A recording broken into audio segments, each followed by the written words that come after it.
Our Father, who art in heaven, hallowed be thy name. Thy kingdom come, thy will be done, on earth as it is in heaven. Give us this day our daily bread, and forgive us our trespasses, as we forgive those who trespass against us. And lead us not into temptation, but deliver us from evil. Χριστέ, το φως του αληθινών το φωτίζουν και αγιάζουν πάντα άνθρωπον, ερχόμενων εις τον κόσμο, σημειωθείτε θυμάσαι το φως του προσώπου σου, είναι αυτό που ψώνα το φως του απρόσιτου, και κατέφερουν τα διαβήματα ημών προς εργασία των εντολών σου, πρεσβείες των ακράνων σου μητρός και πάνω των Αγίων. Αμήν.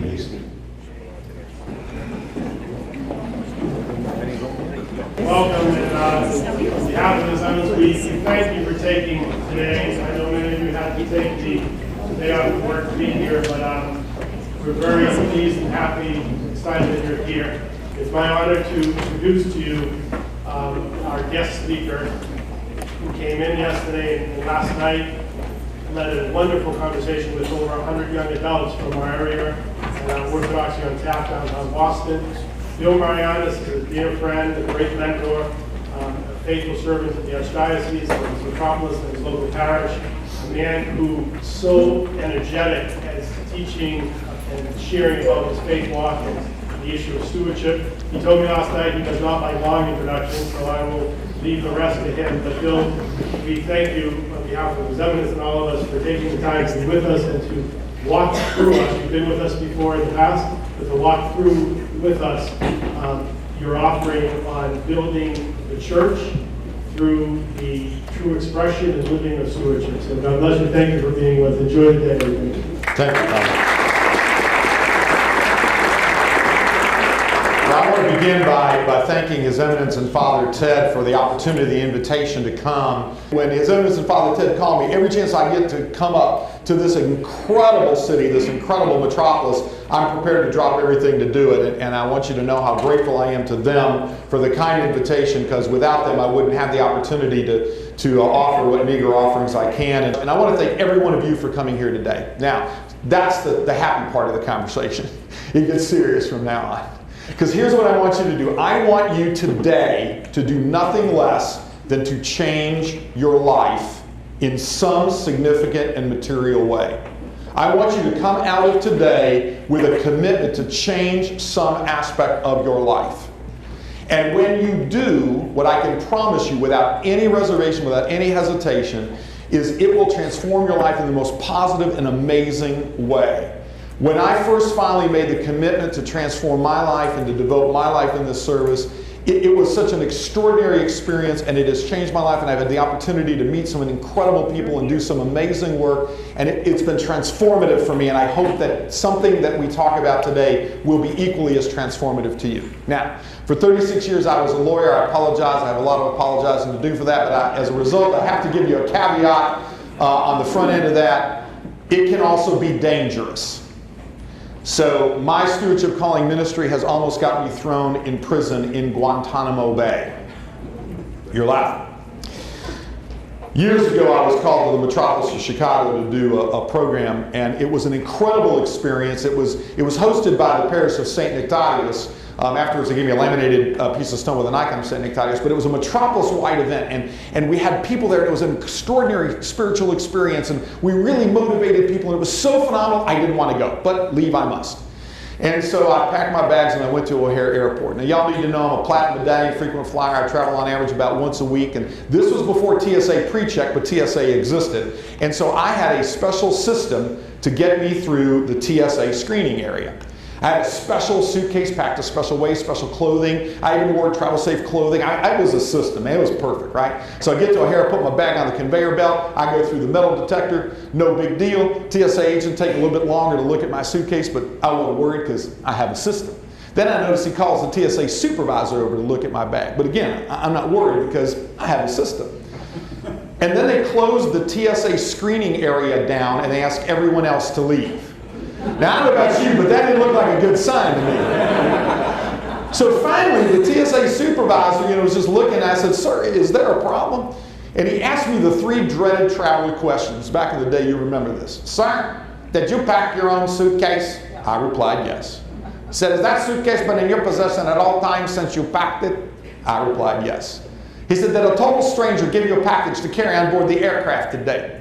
Well, this is not my first rodeo, so I know the only acceptable answer to that question is absolutely not. And I said, "Sir, is there a problem?" And then he got real serious and said, "Yes, sir. There appears to be a bomb in your suitcase." I said, "What?" I said, "You're looking at the wrong suitcase." And he slides the screen open. Sure enough, there's my suitcase. And sure enough, in the upper right-hand compartment, there is a bar of plastic explosive with wires coming out. And I'm thinking, Lord have mercy, did I do such a bad job at the metropolis of Chicago that they decided to end my ministry by bombing me out? and I didn't know what to do at that point. And then the genius says, "Sir, we're going to ask you to open up your suitcase." Well, that's a great idea, right? The area is closed. There's no one else around. These two guys are standing behind a metal wall, so when that sucker blows up, I'm the only one going to be taken out. But I was mad because I had a system. And in my system, in the upper right-hand compartment, that's where I put my charging cables for my iPhone, my iPad, my computer, but I never put a bomb in there. So I pull the suitcase out, I unzip it, I get to that part, and as I was doing it, it occurred to me what had happened. If you remember, I told you at the beginning that the parish had given me a laminated piece of stone with an icon of St. Nectarius. I had wrapped it in a cloth and sat it on top of the charging cables to provide additional cushioning. But when you look at it straight down from an x-ray, it looked like a bar of plastic explosive with wire. So I smiled, I unraveled the icon, I put it on the conveyor belt. After a moment or two, when they realized it wasn't going to blow up, they came out from behind the wall, and the guy looks at that and he said, "What's that?"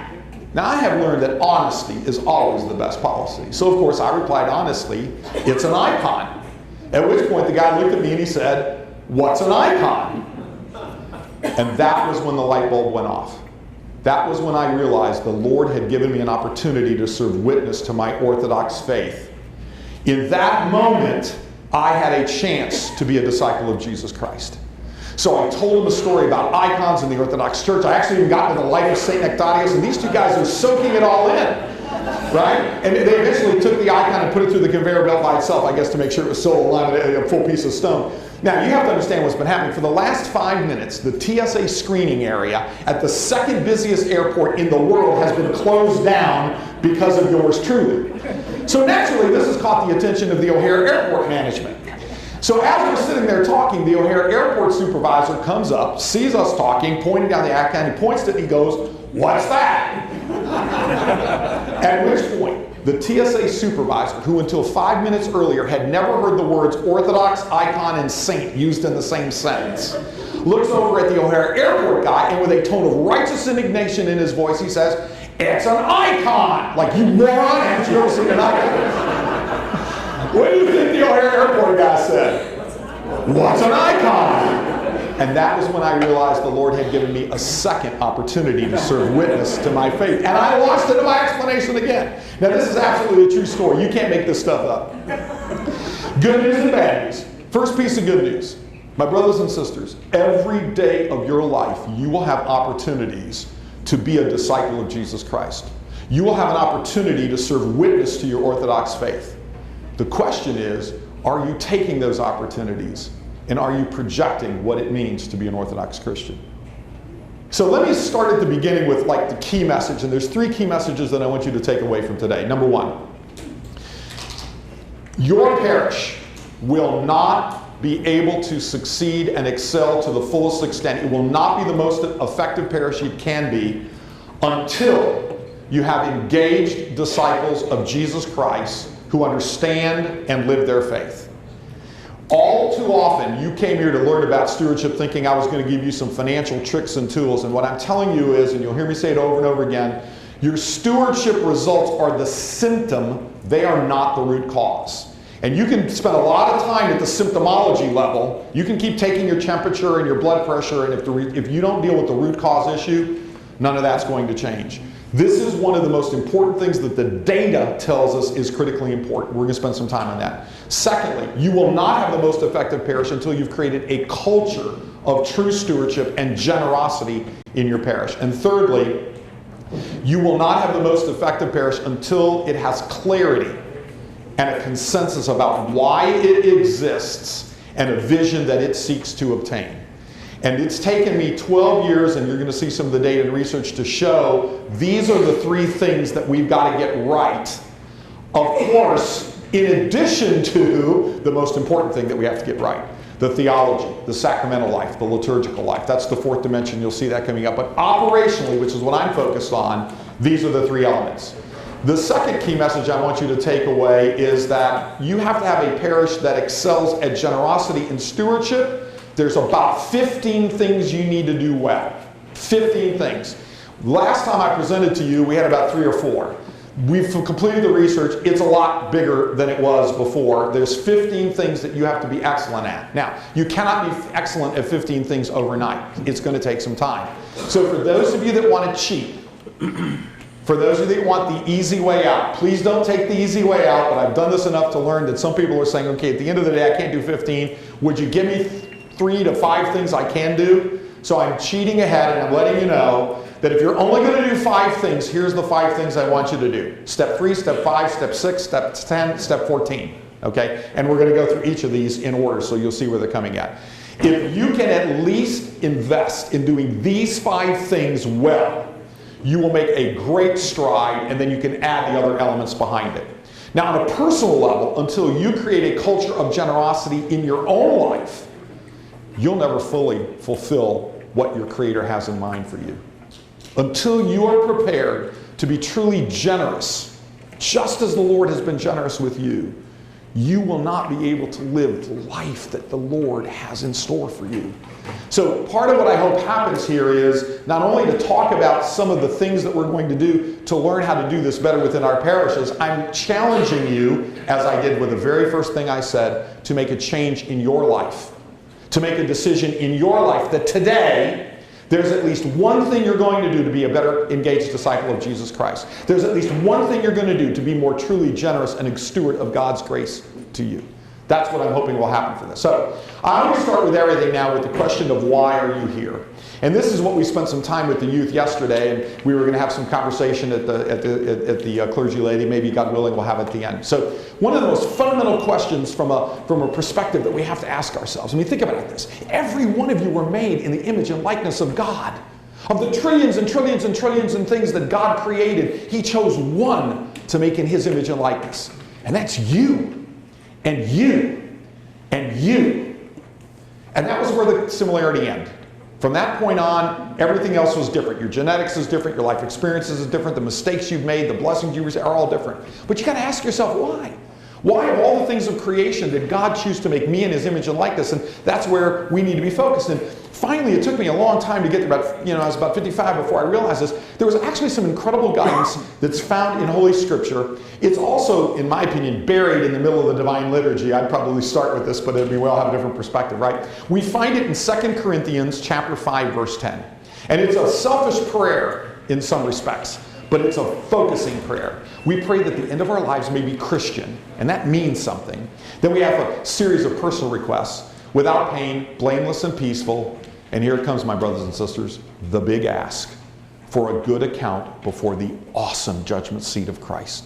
Now, your version of the book might have defined words differently, but that's the one I grew up with, so that's the one I use. Do you understand what this scripture and what this prayer is informing us? One day, all of us will stand before the Lord. What it means is that we will live forever. That is a settled issue. The only question is, will you like where you are? And you have some choice in the matter. So I was thinking about, what is it, when I was in school, I always liked to study for the exam. Like if I knew what was on the exam, I'd know exactly what to study and I didn't have to study anymore. So if I was thinking about what would the Lord ask me in trying to provide a good account before the awesome judgment seat of Christ. Now that's a fool's errand to begin to think that we can even think in that dimension. So the way I chose to do this was to say, what if the Lord hired me as His lawyer to come up with a question to ask you? Now that's funny in two regards, right? Number one, like the Lord would ever hire a lawyer like He needs a lawyer, right? That's just kind of crazy talk. And then the second thing is that there would ever be a lawyer in heaven, because that's even more bizarre to think about. Although later on I'll tell you the example, there is one. Anyway, so as I was thinking through, if I were giving the Lord a question to ask each and every one of you, what would that question be? And this was the question that I thought of. Now, this is the Lord speaking, not me. What did you do with my church under your watch, given all the gifts that I gave you? What did you do with my church under your watch, given all the gifts that I gave you? And as I started to reflect on that and look at that in the context of my own life, what I realized was not enough. And in that moment, I was realizing that I was not fulfilling that calling to which the Lord had called me, and I needed to change my life. Now, you have to figure this out for yourself. That's the beauty of the journey. But I want you focusing throughout today, and I would encourage you, I do this as an everyday exercise. At the end of the day, I look back on the day and say, did I do anything to help improve the account that I hope one day I will have before the Lord? And if I didn't, I pray about it, I think about it, I figure out what am I going to do tomorrow, and if I'm blessed enough to wake up the next day, I have something to do the next day. So, this is the biggest challenge that's facing our churches today. Are there any questions? Okay, good. We'll move on. I was actually at a program, it's just fascinating because I've been using this slide for a while, and it was at an OCA jurisdiction, and there was a guy in the back of the room, and he said, oh, I know what that formula, that's a legitimate formula. He said, I know what that is. And I said, really, what is it? He said, that's the formula for entropy. And he was 100% correct. He was a physicist, so he would know. And I said, that's absolutely great, that is exactly right. The problem was I was a liberal arts major. I have no idea what you told me entropy. I go, yeah, I don't know, whatever that is, right? So let me explain it to you. Everything in the universe is constantly moving, or eventually moves from an orderly state to a disorderly state. And entropy measures that change. So everything in the universe is constantly moving from a state of order to some devolving state of disorder. I mean, think about those firm bodies you had when you were young. And now look in the mirror. That's a bad example. Okay, there's probably better ones. But in the context of our church, that's what's happening. So here's the message that I want you to take away from this absolutely true phenomenon. Basically, if you don't make positive changes, you will get negative changes. If you don't make positive changes, you will get you cannot stop change. That is outside of your control. It is happening, and I'm going to give you data and examples to show it to you. It's happening in your communities. It's happening in your own lives. If you don't think about it and consciously make positive changes, the result of just allowing entropy to take place is it's going to devolve into a disorderly state that is not where you want it to be. Now, he's sometimes controversial, but Pastor Rick Warren got this one right. He said leaders of a church will either be risk takers, caretakers, or undertakers. I can't tell you the number of times a hierarch or somebody will send me to a church to work with them, and I'll come back and I'll say, you know, Your Eminence or Your Grace, you need to clear your calendar about 3.5 or 3.4 years from now. And he goes, why? I said, because you're going to be going there to pick up the relics, because that church has no chance of making it, because they want to keep things just the way they are. We're going to be caretakers. And it's that caretaker mentality in the context of a global world around us that's changing that brings us to risk. So the one comprehensive solution to just about everything we're going to talk about, it's the reason why I hobbled over there to give them a high five, is engagement. How do we get higher levels of engagement so that people think of themselves as being engaged disciples of Jesus Christ? Engaged sacramentally, engaged liturgically, engaged in the practice of the church, engaged in the ministries of the church, engaged in the philanthropies, engaged in the global work. Now, our Lord and Savior Jesus Christ gave us a great template. I don't have a lot of time to go into all of this, but it's so important that we start at the beginning. It's what I call Christ's 3 C messages. I put them in the context of C because there's actually a word that comes that defines each of these, but it's also about their calling context. And you've heard of all 3 of these. 2 of them immediately come to mind. The third one, when I give you the scriptural reference, you're going to kind of scratch your head, except for the theologians in the crowd here. So let's start with the first one. Christ's great commandment. As we know in John 13:34, almost the last instructions he gave his disciples, and those of you who are parents know the last thing you tell your kids is the thing you really want them to remember, like be home by midnight or whatever it is, okay? He looked at them and he gave them the hardest instruction he probably gave them. First he said, a new commandment I give you. Now when your Lord he didn't say a new favor I ask of you, a new idea I want you to noodle about and see if it makes sense. A new commandment I give you. And then what he said next, the most impossible thing, that you love one another as I have loved you. And it was a day or two later before they realized the depth of his love that he was willing to die for them. Now you can just imagine, pretend you were in the room. Pretend you were in the room. And the Lord looks at you and he says, I want you to love one another as I have loved you. And you can just imagine that some of the apostles were going, I don't know, Lord, that Judas guy over there, I'm not so sure about where he is on all of this. And what I'm telling you is you have a Judas in your life. Maybe not somebody that's going to betray you, but somebody that you're not yet prepared to love. And the Lord said, not good enough. You need to love them too. And you need to love the people you don't even know. And then he defined to me what is the most... Do you know what the easiest thing in America is to be? This is extraordinarily easy. Christian. Very easy to be a Christian. You go into any Christian church, meet the minimum membership requirements, and you can say, I'm a Christian. That's not how Christ defined his followers. I mean, in fact, if you look, the word Christian is only used in the Holy Scripture 3 or 4 times, and it's always in a pejorative context, like those Christians over there. What did the Lord call his followers? Disciples. And he exclaimed, the exclamation point is in John 13:35. By this they will know you are my disciples, that you have love for one another. So my brothers and sisters, until you're prepared to love one another, you don't yet earn the stripes of being a disciple of Jesus Christ. You're on a path, but we have a much bigger calling. And in that way, we're called to be that disciple. The second message is what I call Christ's great charge. Now, the theologians know the reference to Luke 10:37. Most of the rest of you would not maybe necessarily remember that particular scripture passage, but you would remember the parable of the Good Samaritan, right? And yesterday we camped on the parable of the Good Samaritan with the youth because that is a message that resonates extraordinarily with them. And until you understand the context of that story, you cannot really understand the depth of what that parable is all about. You know, it begins, as every good parable does, with a lawyer. A lawyer asks a question, right? A spoiler alert, anytime in Holy Scripture where the lawyer's asking the question, the lawyer's the bad guy. So I'm just giving you a heads up on that one. Don't do what the lawyer said. And, you know, what good deed must I do to eternal life? You know, the Lord does his great Socratic method. What do you think the answer is? The lawyer's a smart aleck. He gives him the right answer. Love God, blah, blah, blah. I'm not trying to do the homily here. And he says, and love your neighbors yourself, right? And then the lawyer, now I got him. Now I'm going to pin the Lord down. Well, okay, big guy, who's my neighbor?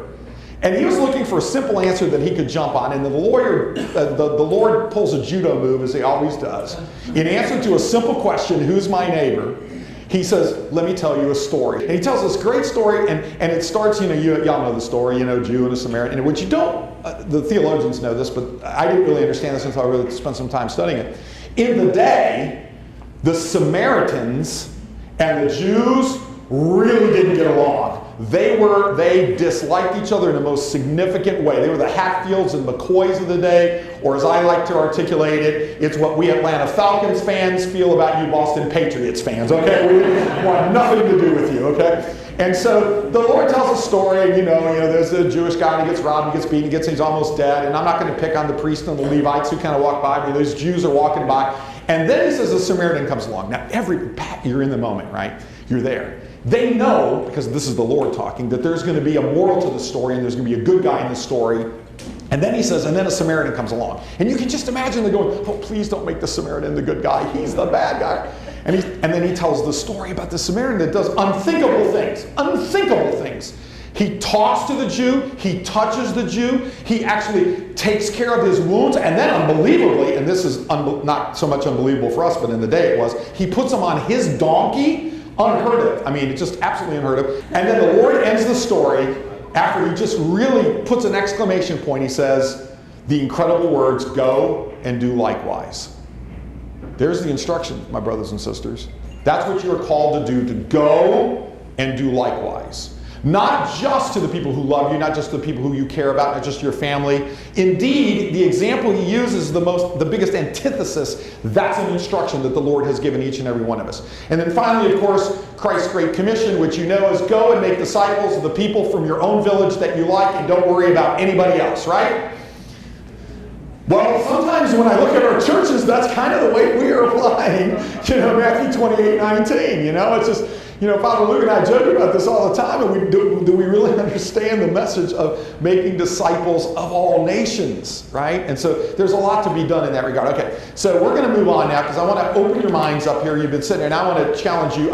Anybody who's been in any of my programs know I always administer an intelligence test.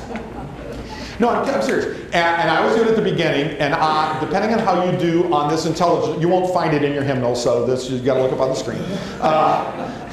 And so depending on how you do in this intelligence test, I will adjust the rest of my program to match the intellectual capabilities of the audience. Okay? All right, so here we go. The way we're going to do this is I'm going to flash a saying on the screen. By the way, those of you who have ever attended one of my programs before, you're free to play again because I don't think you remembered the lesson from the first time, but we'll see. So I'm going to put a saying on the screen, and all you need to do is count the number of times the letter F appears. Here we go. And count to yourself. If you need to take your shoes off to use your toes, please do. If I could hum the Jeopardy theme, I would. All right, you ready? I didn't ask you to memorize it. All you have to do is count. It's not that hard. Okay, here we go. Raise your hand if you only found one F. Nobody. Raise your hand if you only found two Fs. Two F. Two? S or F? Fs. I'm only counting Fs. I'm not on S's. Okay, there you go. Two people. Raise your hand if you only found three Fs. Holy moly. Keep them up, keep them up, keep them up, keep them up. I'm going to do a little, about 30, 40 of you at least. Raise your hand if you only found four Fs. 1, 2, 3, 4, 5, 6, 7, 8, 9, 10, 11. Raise your hand if you only found five Fs. 1, 2, 3, 4, 5. I'm very careful when I put five fingers in front of a Greek audience. I don't want to insult anybody. Okay. Raise your hand if you only found six Fs. 1, 2, 3. That's it. Okay. Thank you. Isn't that amazing? You all were looking at the exact same thing and cannot agree on what you saw. If you've ever been to a Parish General Assembly meeting, you know exactly what I'm talking about. Now, I literally have administered this intelligence test well over 1,000 times. Audiences of all over the country, all Orthodox jurisdictions. Heck, I use it in my law firm all the time. In the more than 1,000, by the way, those of you that got 2 and 4 and 5, I can't help you. I mean, there's probably a 12-step program for you. I just don't know what's going on in your brains. I got nothing for you. Okay. But in the thousands of times that I've administered this, overwhelmingly, the number one answer is 3, just like it was today. The correct answer is 6. And the 3 of you that got 6, now the reason why most people say 3 is because the word of appears 3 times. And are there any teachers here today? Yeah, it's y'all's fault, okay? Because you taught us something called phonics, right? And in phonics, our brain processes the word of. Sounds like a V, we think of it as a V, we skip it over. We don't count it as an F. Now there's actually a word that describes this scientific phenomenon. When you speak to anybody who speaks Greek, please pronounce the word carefully because it can be misinterpreted. The word is scotoma. Be careful in how you say it, okay?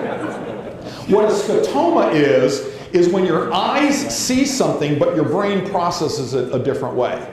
Now, I wanted to make sure you get something out of today's program other than what we're talking about, so here's a freebie. Everything else, this is the only thing that's free. No, anyway, it's all free. So here's the question. How should you proofread something? Who knows? Backwards, right? Because when you read it backwards, the sentence doesn't make any sense, and the scotomas are less likely to kick in. So now you've learned something valuable about proofreading, but that's not why you came. So why do I use this exercise of scotomas on the front? Here's the point, my brothers and sisters. If y'all's lives depended on getting this answer right, and you had to work alone, only 3 of you would still be alive in this very moment. But if you came together as a community and shared what I saw, what I perceive, what I understand with what you share, what you see, what you perceive, as a community, we can come together and achieve a higher understanding. And the other thing that I wanted to make sure you understand is you can't do anything about the scotomas. You are full of scotomas. They are all inside of you. What you have to learn to do is to transcend that thinking and to get out of it so that what you are so adamantly advocating may not actually be the truth. So I wanted to spend a little bit of time and present to you some data. Those of you who've been in my programs know before I'm a data hog because, quite frankly, we really need to be more rigorous in our discipline. And so I want to look at two things. How's the world changing and what's happening within our church, okay? And this is going to be a quick drink of water through a fire hose because I'm presenting a lot of data to you in very quick fashion. The key moral of this story is that we're living in exponential times. We are living in exponential times. The speed of change is unimaginable and it's accelerating. And this was started out by some work at a professor at the bottom over here. All my sources are listed at the bottom. So I welcome you to fact check it. But let's take a look, quick data set. Let's look at how long it took each of these technologies to reach 50 million users. Okay, just one metric, 50 million users. It took the telephone 75 years before there were 50 million users. The radio got there in about half the time. In 38 years, there were 50 million people that had radios.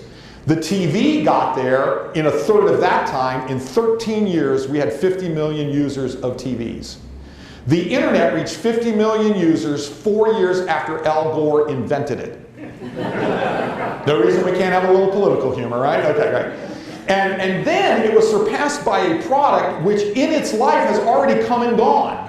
Google Plus reached 50 million users in 88 days, and now it's a product that doesn't exist anymore. It was replaced by the longest record holder of 50 million users. It's not the fastest, but it's the longest record holder. The game Angry Birds. Got to 50 million users in 35 days. And it was the longest record holder, but it's finally been replaced. The newest record holder for reaching 50 million users is the game Pokemon Go. In 19 days, 50 million people were using it. Can you just imagine what our Lord and Savior, Jesus Christ, could have done if he could have reached 50 million people in 19 days? He couldn't. You can. This is the power that exists within your hands and in your parishes and in your metropolis.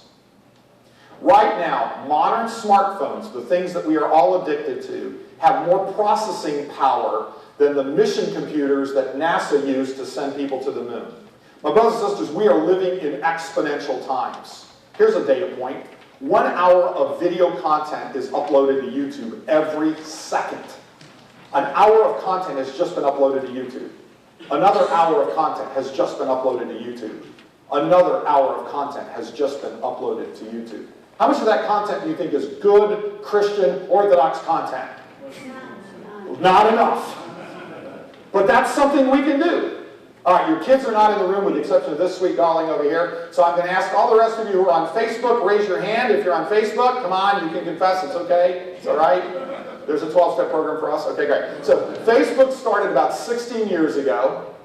It currently has 2.41 billion with a B active monthly users. Not just people that have signed up, active monthly users, almost 2.5 billion. How many people are on the planet right now? 70? Oh, okay. I thought a few more than 770 people. A little over 7.3 billion is the best estimate we have right now. Who knows? Okay. Think about that in order of magnitude. Also, there's about 1.56 billion active daily users. I expect to see those of you who are on Facebook posting that you just went to the most life-changing program. No, I'm done. But hopefully you'll take something from the message. Don't give me the credit. Give His Eminence the credit. Give Father Ted the credit. But give the Lord the credit. Do something with it. Here's the point I want you to take away from this. If Facebook were a country, it would be the second largest country in the world. Behind only China, slightly larger than India, and over 5.5 times larger than the United States. My brothers and sisters, in our lifetime, a global community that is the second largest global community has been created, and it is accessible to you and to your parish and to the seekers out there that don't even know. We are living in exponential times. Here's a data point that I want to kind of refresh your perspectives. 97% of American adults text. And I thought that was truly amazing until we looked at data penetration rates, and here's what we found out. Text messages have a 98% open rate versus only 20% for email. Now I want you to think about that in the context of all the emails you've been sending out to your parish and in your ministries. 61% of them go right in the spam folders. We have that data. Another 19% are just never read. 20% of the emails are being read, but text messages have a 98% open rate. Just in your lifetime, because for most of us, when I started practicing law, email didn't exist, right? Forget about email. Yes, you have to do email, it's good and stuff like that, but you really want to reach people? Texting. And I thought that was amazing until we actually looked at the data and understood how directly it's handled. And here's what I want you to understand. 95% of all text messages are read in under 3 minutes. Now, y'all have all been there. You're driving along, and all of a sudden, your phone buzzes or beeps or plays the Greek national anthem or whatever it is you have yours programmed to do. My kids programmed mine with the minion state. Hello! Anyway. Now, you're going to be somewhere in 5 minutes. You should not look at your do not drive and text, but you can't help yourself. It's like crack cocaine. You got to pick up the phone and look at the text message. And you know you're going to, some of you, it actually comes on the screen in your car. And some of you are going to, you know you should not respond, but you can't help yourself. You can't help yourself. So those of you who have kids and whatnot, or millennials who communicate with them, you know you've got to be multi-platform. So, you know, they passed Facebook. Facebook is now for old people. I mean, it's not entirely true, but for the most part it is true and stuff like that. If I want to see what's going on in my kids' lives, I got to go to Instagram, because that's where I'm going to find out what's going on in their lives and stuff like that. So the pace is changing all around us at an amazingly rapid pace. And we are not responding to that in the most effective manners possible. Last data point. 1 out of 8 couples married in the United States in 2005 met online. And I thought that was astounding until I looked at the latest update. The only latest update I have is from 2013. 1 in 3 couples met online. So if you think you're going to send your kids to some YAL retreat and they're going to find their Nifi or Gambro, good luck with that. Good luck with that. Now, we've got a lot more data, we don't have a lot more time in here, but the question is, we're living in exponential time. So what does this mean for our metropolis of Boston? What does this mean for our parishes? What does this mean for our church? Some of you feel like Kramer right now. Your mind was blown by some of the data. So let's start looking internally now. We've looked at what's going on in the world around us. We're going to put in context. Now let's look at how we're doing. And the question I ask is, how are we doing at having a good account before the awesome judgment seat of Christ? Or put another way, if this were the day that we stood before our Maker and confessed our results, what would our report card look like? And so I've gathered a few pieces of data. There's an enormous amount out there because we now actually have good, reliable data. It's really interesting. When I first started doing this, I would go to Orthodox churches, and I discovered something that I didn't really know before. Orthodox people know everything. Just ask them. They'll tell you what the answer is. And when you ask them what's the source of that, they kind of look, oh, that's what I know. How do you know? That's what I think. Well, there's a difference. You know, sometimes we think we know. Scotomas, remember that when I'm reminding you, we don't always have perfect information. So I wanted to start to dig into some hard data. So let's look at some spirituality facts. And I'm going to give you a rapid fire 4 slides. And hopefully this will indict you as much as it indicted me. Yesterday when I was talking with the youth at the Orthodoxy on Tap, one of the messages I told them that in terms of discovering and living your calling is to ask yourself the question, what breaks my heart? What breaks my heart? And then go where your heart is broken and fix it. Go and do likewise in that community, right? So we got to the end of the program and at Q&A, and one of the kids said, what broke your heart? And I thought, wow, these kids are listening. This is incredible. This is the 4 slides that broke my heart, so I'm not going to share it with you openly. Hard data, the source is listed at the bottom, empirical. Don't argue with me, it's a fact. 47% of adults who were raised in the Orthodox Church have left it. 47% of us adults who were raised in the Orthodox Church have left it. Sayonara, Charlie. We've lost half our adults. Second data point, we can kiss our youth goodbye. Millennial youth, those between the ages of 18 and 29, are 2.8 times more likely to be unaffiliated than their parents were.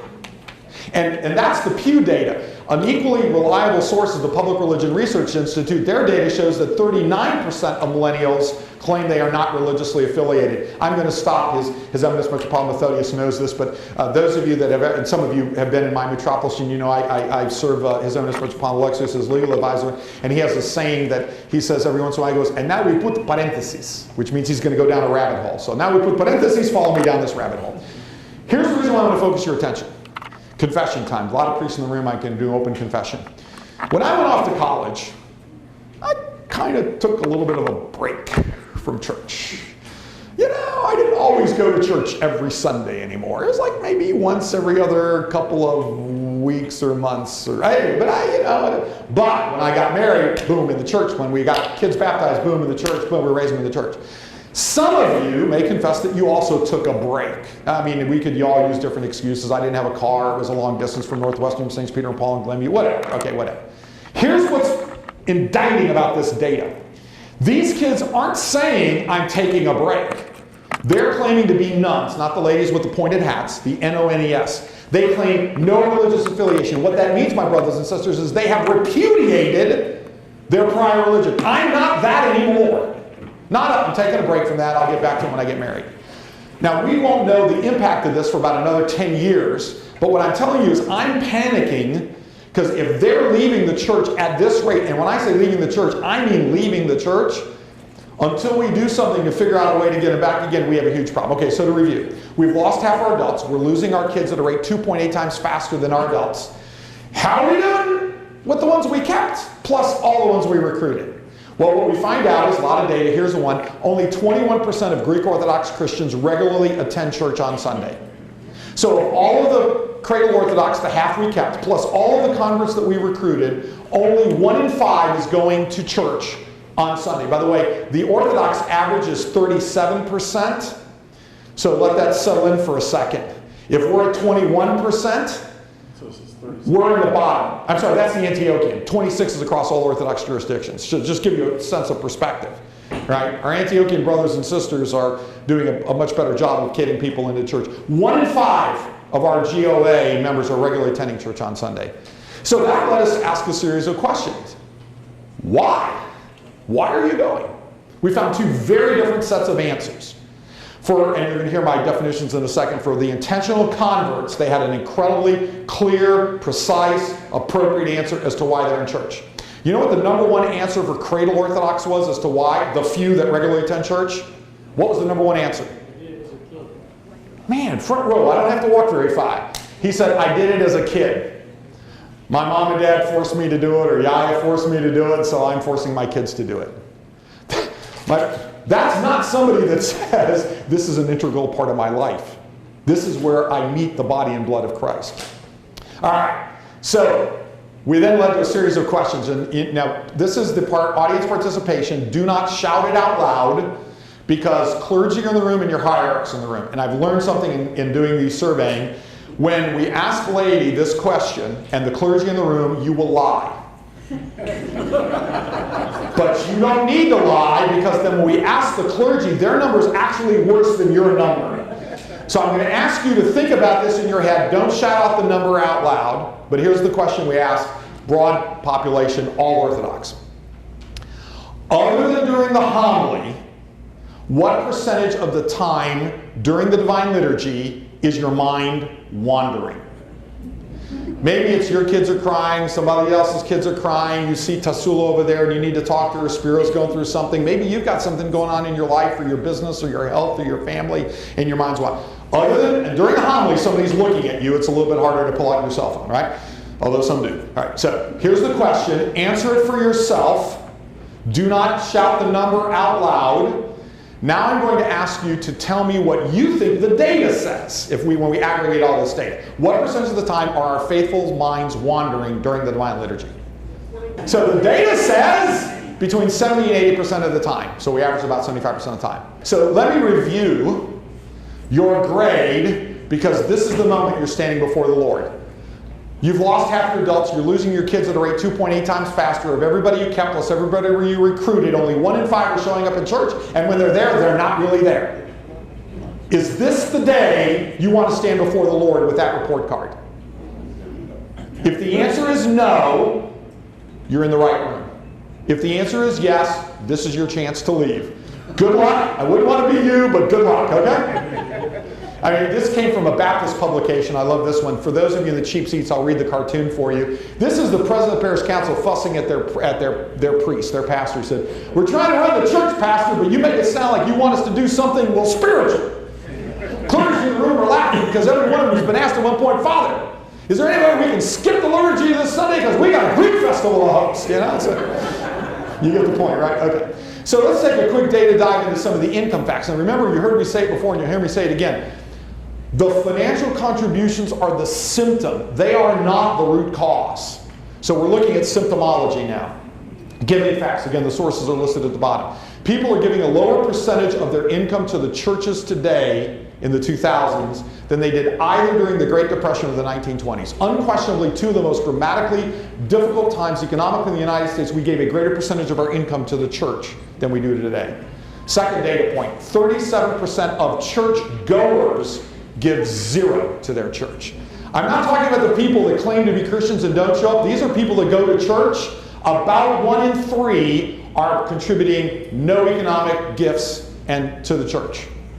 So I'm going to give you something so you can take away. Everybody says, hey, you got a new idea for a stewardship card? Here it is. Here's your new stewardship card for those of you that are ready. It's real simple. It's got 2 steps. Step 1, how much do you make? Step 2, send it all in.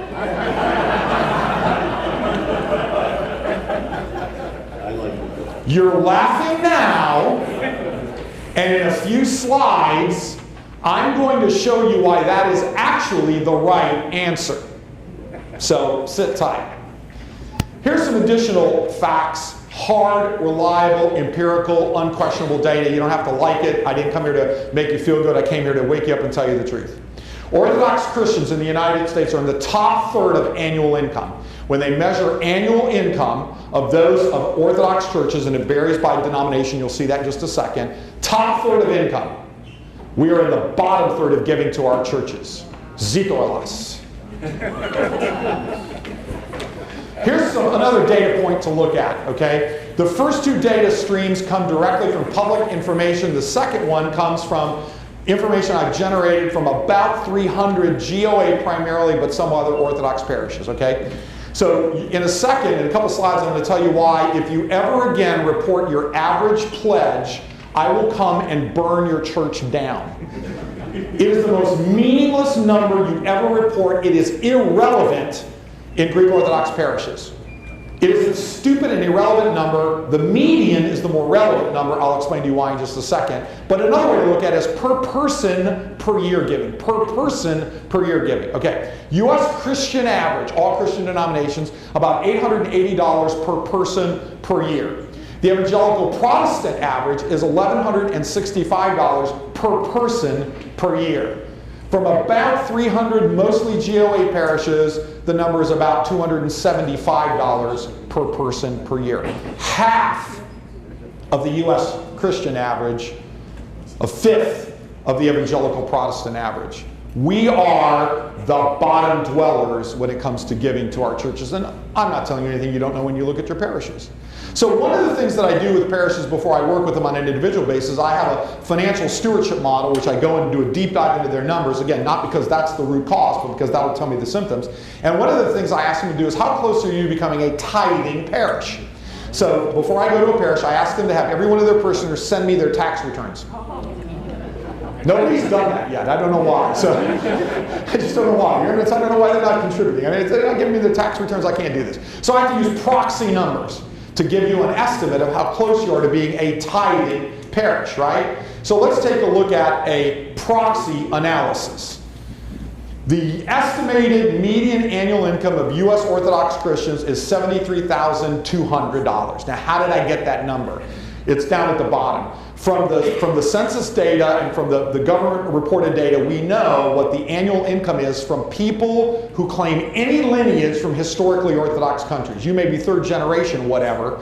So they're listed down at the bottom. You know, with the Russians at the highest at 77,841, down to the Yugoslavians at 6,376. So I took the median of the medians, right? Now, it's not a perfect measure because obviously we have a lot of converts and they come in with an entirely different experience and tradition. But this is the best proxy number we can use as one example. So if we were a tithing parish, that would mean that our parishioners across the board, again, the median, the halfway point, by the way, for those of you who don't remember math, the median is the one in the middle.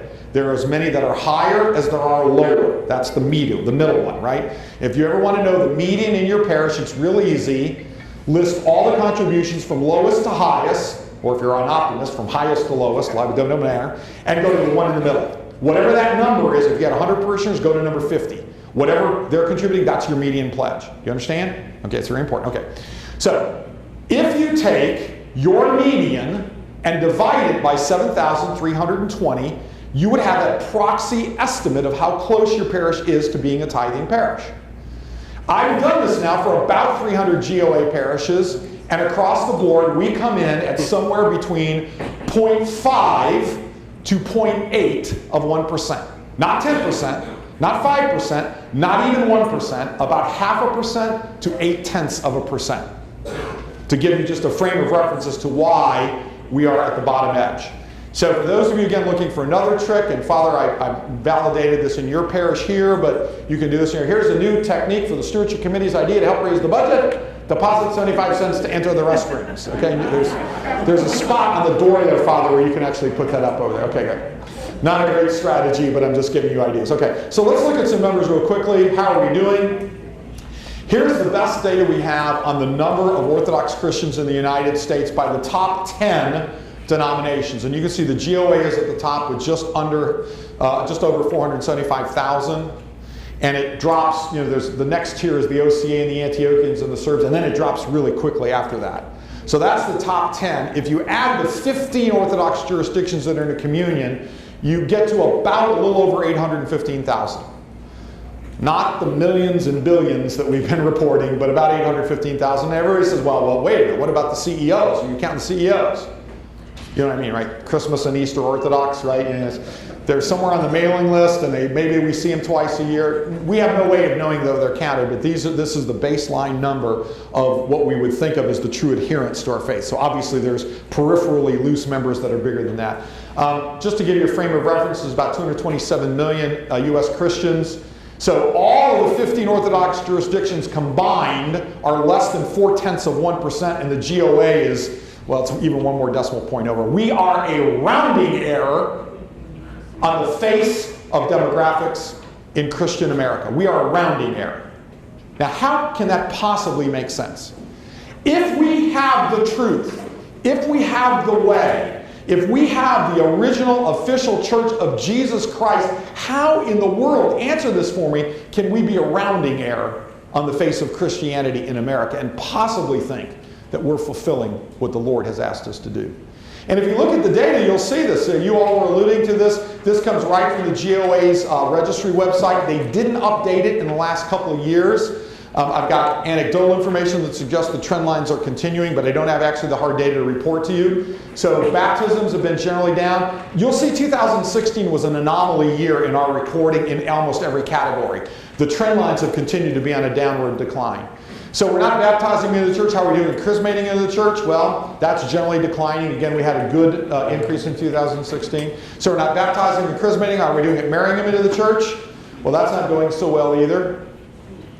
So we're not baptizing them, we're not chrismating, we're not wedding. Is there any news that's good, anything that's growing? And yes, we do. Funerals. Although, in a bright point, I don't know what y'all did in 2015, but you died at a slower rate. So whatever you're doing in 2015, I'd go back and do that again, okay? All right, so when you put all this together, there was a great piece of insight that was provided by the former chairman and CEO of General Electric, Jack Welch, who once said, if the rate of change on the outside exceeds the rate of change on the inside, the end is near. And then just to put an exclamation point on that, he said, change before you have to. See, right now that polar bear was wishing it had gotten off of that iceberg before it melted around him. And no, I'm not making a global warming statement with this. I'm just telling you. Now, what's interesting and fascinating, I've been using this slide now for years. Here's what's interesting and fascinating, and all the financial analysts in the room know this. About 6 months ago, let's go back. A little over 10, maybe 15 years ago, General Electric had the highest market cap of any company in America. Highest market cap, right? I mean, when you multiply its stock price times the number of outstanding shares, it was number one. About 6 months ago, they reduced their dividends down to a penny. They're in trouble. And it's not because their products stink. In our law firm, we represented a lot of utility companies that bought GE turbines for nuclear power plants. You have GE refrigerators. Their products are fine. But after the Welsh era, and whether you like Jack Welch or not, it doesn't matter. After the Welsh era, they took their eyes off of what was going on around them, and they failed to continue to address the needs and the growing changes and innovate, and around it, they try to keep things just the way they are, and their economic circumstances have been vastly different in that regard. There is no difference in terms of that and what's happening with us. So when we look at our biggest challenge, what I've discovered is that our biggest challenge is that in our churches we have an unemployment problem and an underemployment problem.